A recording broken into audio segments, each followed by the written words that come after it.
What's going on, y'all? It's Kyle Nicholson, your local realtor, runner, and person who just loves his hometown here at Seneca.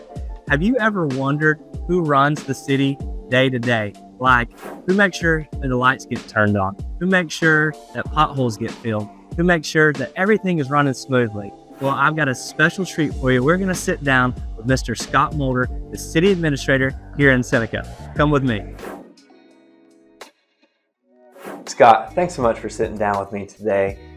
Let's start with, what exactly does a city administrator do? I think a lot of people hear that title, but they have no idea what the scope of that looks like.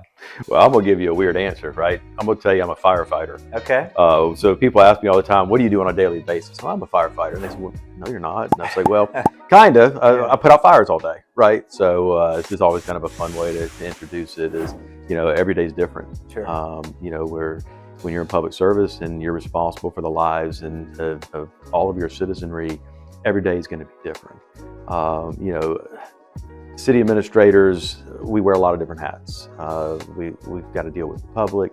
We've got to manage people, take care of an elected body, right? Who all have different, platforms or wishes, ideas about what the city should be doing. So it's every day's different.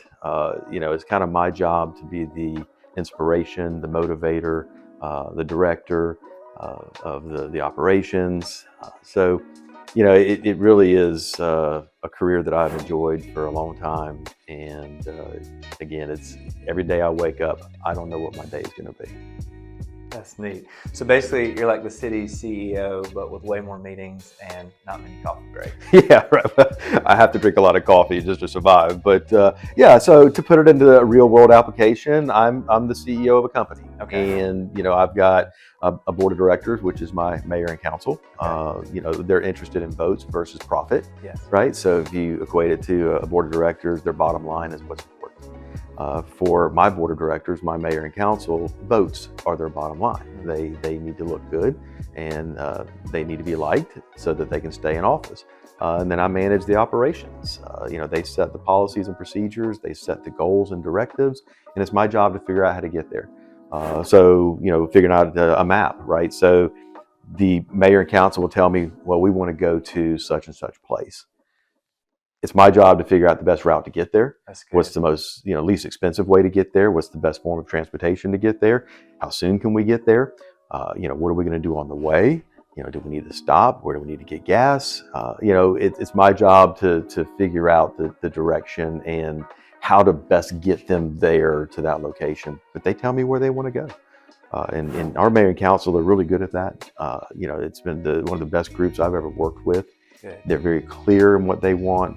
They communicate that, and they give me the flexibility and freedom to get there.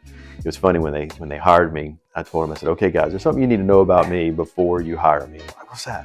I said, I move one direction, and I move in that direction really fast. Yes. Once you point me, I'm gone.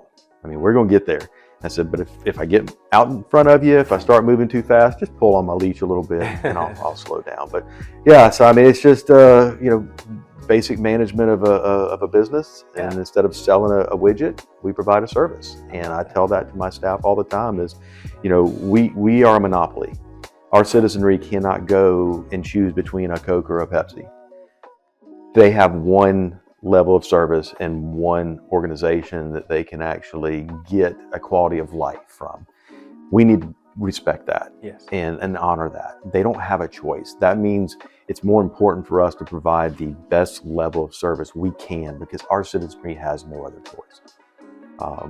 And we take that serious. And I've got, just from a organizational standpoint, I've got about 18 to 20 direct reports that I'm responsible for. We got about 250 employees. So it's not a small organization. No. We've got, multiple departments with multiple responsibilities to provide the best level of care. And every one of my department heads is the most important for the city, right? You look at the police chief. Well, he thinks he's the most important because of safety. Look at the fire chief. He's the most important because he protects property and life. You look at the public works director. He picks up people's trash. Where would we be if he didn't pick up trash? So every single one of my department heads is the most important position and role for this city, because what they do, they provide life-sustaining services that are going to, make it a great place to live. So I treat every one of them as equals, and we try to do the best we can in each of those departments.